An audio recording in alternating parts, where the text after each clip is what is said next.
With 3 cards, and it's pretty much a combination of almost any 3 cards in your deck of Mekk Knight, World Legacy, and any way to get an Alistair, you can have a true King of all calamities backed up by an Invoked Macabre. If you have spell cards in your hand, you can negate your opponent's critical spells, or if your opponent wants to disrupt the true King of all calamities, nah fam, I got you. Which will essentially win you the very next turn because your opponent won't have any resources to play with.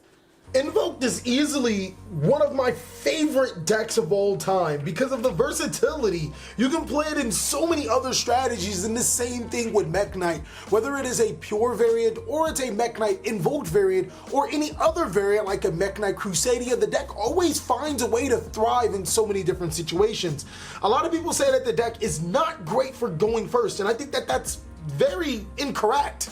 This deck has so many insane going first plays that in this video I'll be able to show you guys. Alright guys, so starting off with the monsters, we run 3 copies of Mekk Knight Purple Nightfall. This is easily the best Mekk Knight monster in the Yu-Gi-Oh card game. Reason being is that it can banish itself or another Mekk Knight monster on your side of the field to be able to add another Mekk Knight monster from your deck to your hand. But don't worry ladies and gentlemen, during the next standby phase this card comes back, so essentially you get a +1 over time.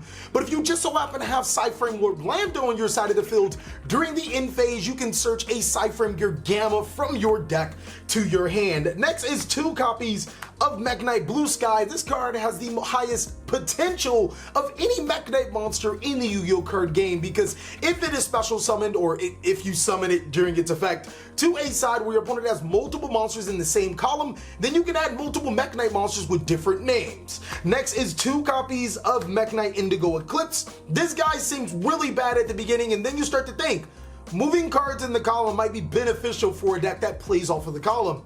Not only can it move your Mekk Knight monsters out of the way so you can summon more Mekk Knight monsters to your side of the field in the exact same column, there are some really good spell and trap cards that work extremely well with having monsters or Mekk Knight monsters in those columns. We finish it up with 2 copies of Red Moon, or 1 copy of Red Moon and 1 copy of Yellow Star. The reason why this is so good is because first of all, you need as many Mekk Knight monsters in your deck as possible without bricking too many Mekk Knight monsters. Seeing 2 to 3 Mekk Knight monsters in your hand is actually a godsend even when going first. But Red Moon and Yellow Star allow you to destroy your opponent's spells and traps or monsters corresponding with the exact same column, and they're pretty decent cards. But that is it for the Mekk Knight engine. For the rest, or the Invoked engine, of course we're going to play 3 copies of Alester the Invoker. Upon this guy's normal summon, you can add 1 invocation from your deck to your hand. It is the only normal summon in the deck. I really wanted to run 5 normal summons, but just couldn't find the room or the normal summons because Ivli wouldn't be too good without Demeaton in this particular build. But Alester the Invoker does allow you to put some insane boards on your side of the field, having really good synergy with super polymerization or instant fusion, and actually being able to mix with your Mekk Knights fairly well. So it's a very welcome card inside of this Invoked Mekk Knight build. It kind of wouldn't be Mekk Knight or Invoked without the Invoked. Next, we run 2 secret super spicy decks inside of this deck. That is 1 copy of Nightmare Incarnation Idly and 1 copy of World Legacy Guard Dragon. Not even gonna try to say that card's name. Now, on face view, you guys are like, TheCaliEffect, why are you running 2 random level 9s? I'll be able to explain that a little bit later. The thing is, a Nightmare Incarnation Idly actually allows you to break your opponent's huge link board. So basically, if a link rating on the field is exceeding 8, this card has a quick effect to summon itself to the side of the field.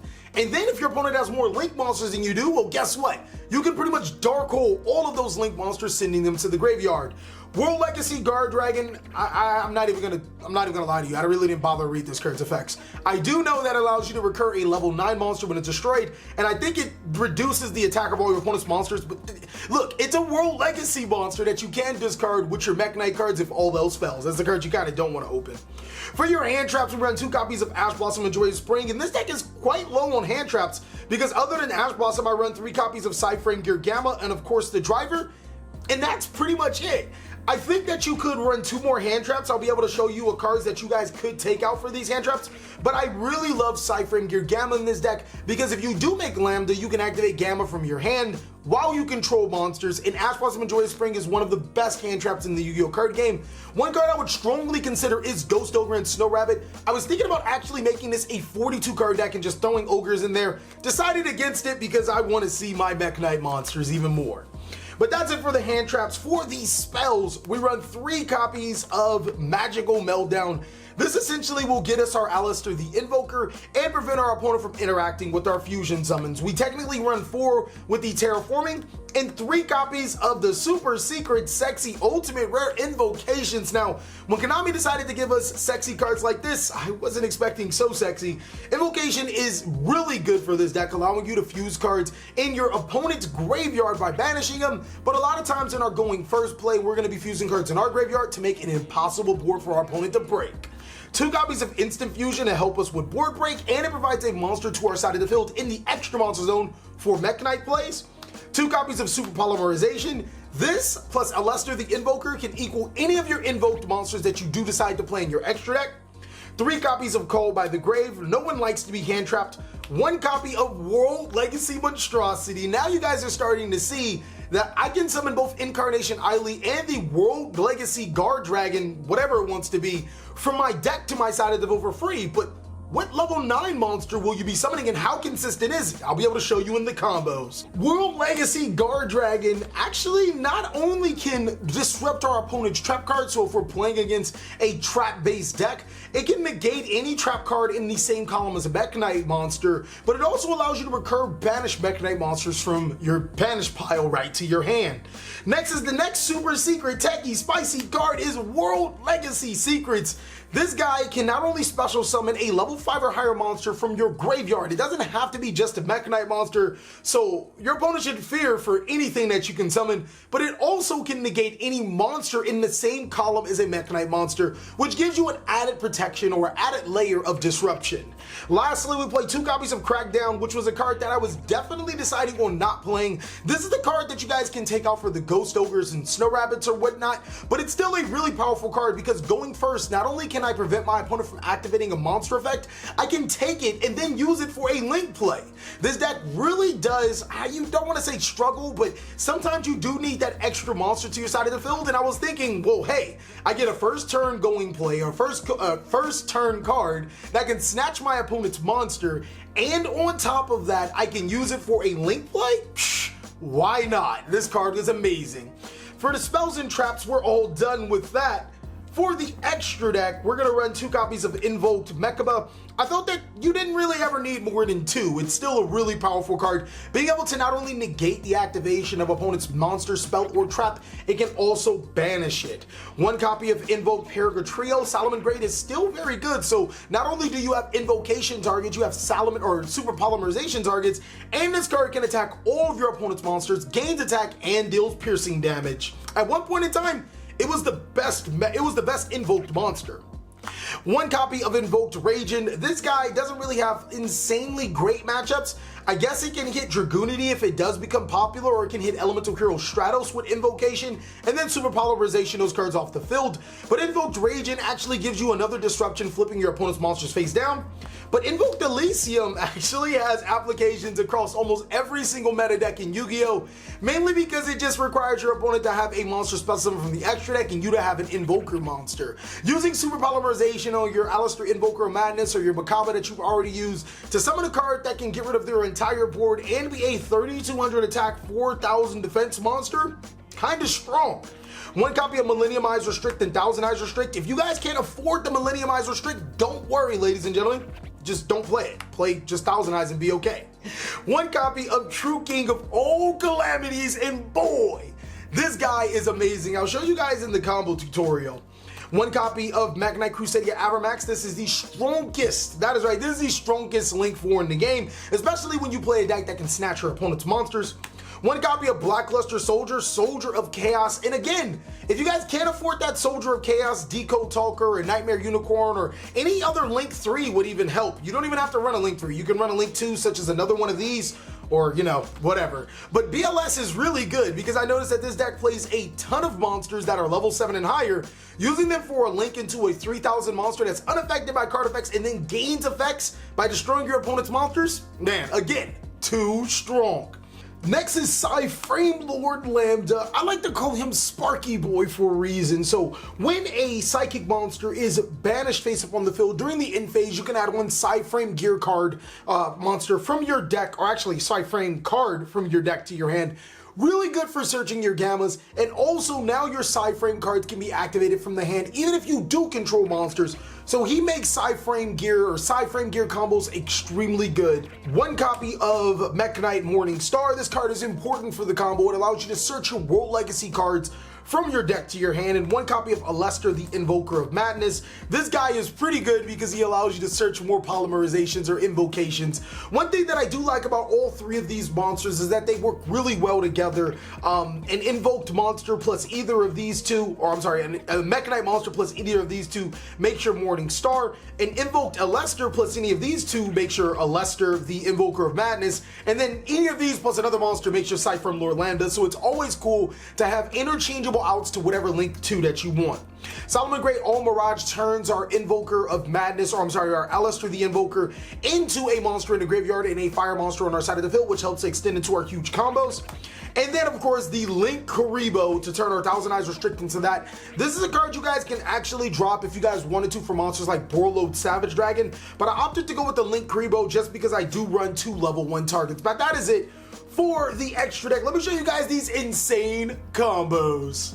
Okay guys, so this is the bread and butter combo. If your opponent forces you to go first, it's going to require either your Magical Meltdown or Alester the Invoker, any Mekk Knight monster in your hand. I'm just going to use Purple Nightfall because the combo does get a little bit more extended with this card, and any World Legacy card or Mekk Knight monster or Mekk Knight card in your hand. I'm just going to go ahead and add a Blue Sky. What you're going to do is normal summon your Alester the Invoker to add your invocation from your deck to your hand. Set your invocation into where your extra monster zone would be, and then use that Alester the Invoker for the summon of Solomon Great All Mirage. Since you have 2 monsters in that monster zone, you can go ahead and special summon your Mekk Knight monster to your side of the field.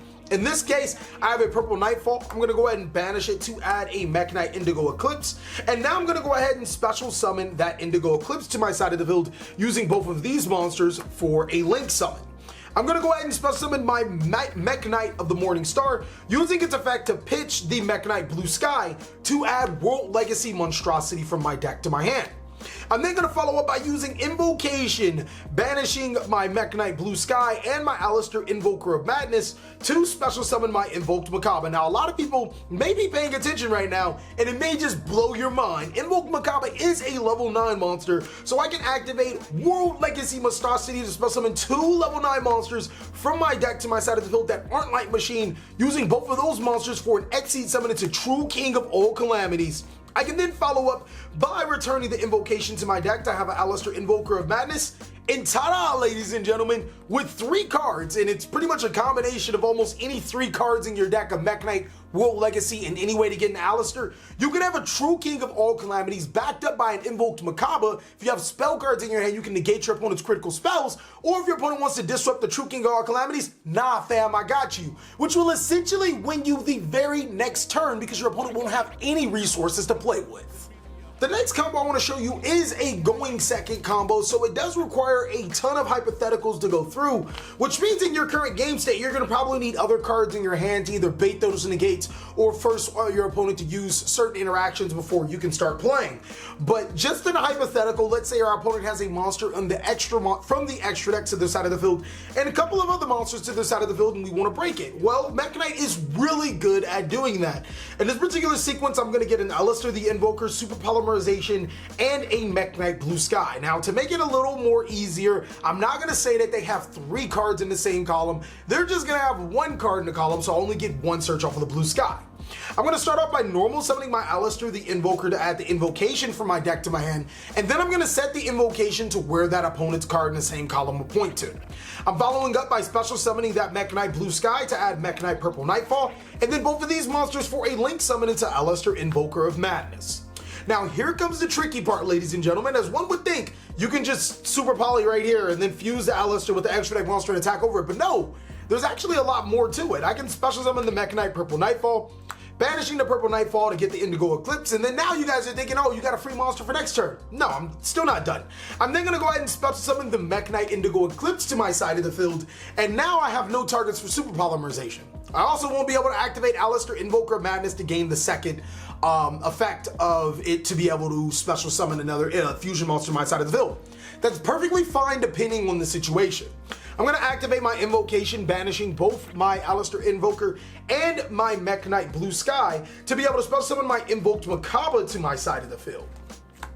If I did have another card in my hand, I would be discarding the card to add a second invocation, or if I had another Mekk Knight monster, then that would be amazing.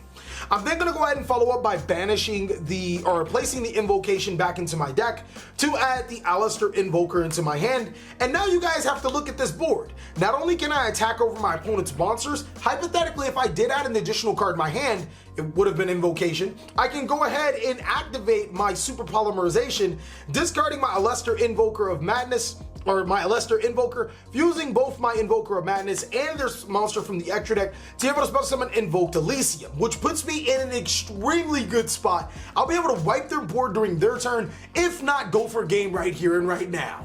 Okay guys, so for the very last combo, we're gonna get a little more restrictive, but we're gonna take out the invoked portion of it.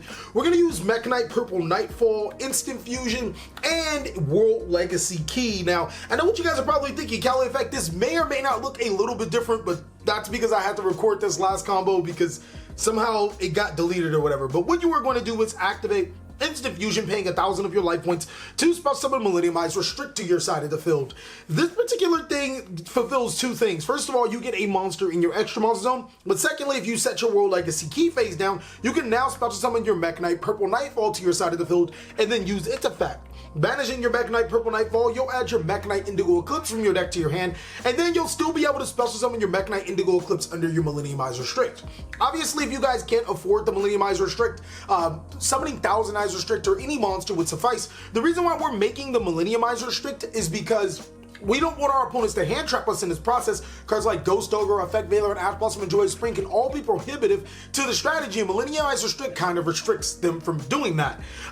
From there, you can go ahead and use your World Legacy Key to add your Mekk Knight Purple Nightfall from your deck to your hand, and then link summon using your Mekk Knight Indigo Eclipse and your Millenniumize Restrict into your Mekk Knight of Morning Star. Morning Star's effect will activate, pitching the Mekk Knight Purple Nightfall. Unfortunately, we won't be able to get its recursion effect, but if we did have a third Mekk Knight monster, World Legacy Key, or a second Mekk Knight monster, World Legacy Key wouldn't have been needed, and we'd still be able to perform the same combo. We'll be able to add World Legacy Secret from our decks to our hand, and then on our opponent's turn, we can use that World Legacy Secret to special summon Mekk Knight Indigo Eclipse to our side of the field. So this accomplishes multiple things. First of all, our Mekk Knight monsters cannot be destroyed by battle with monsters in a separate column. Also, our opponent's monsters in their main monster zone cannot activate their effects if they're in the same column of a Mekk Knight monster. On top of that, our opponent's trap cards effects are negated as well if they're in the same column as a Mekk Knight monster. All of that off of a simple 3-card combo that can net you so much advantage. Your Mekk Knight monsters can be destroyed battle. You can negate your opponent's monsters and their trap effects. Oh, and did I forget Mekk Knight Indigo Eclipse can move to any column if you ever wanted that spot negation. Thank you guys so much for watching another segment of the TheCaliEffect. I really hope you guys enjoyed your video, or this video. If you did, go ahead and give it a like, and if you really did, consider joining our Patreon. We have so many awesome rewards. Please like, comment, subscribe, but most of all, enjoy. I hope you guys are having a great day, like I am.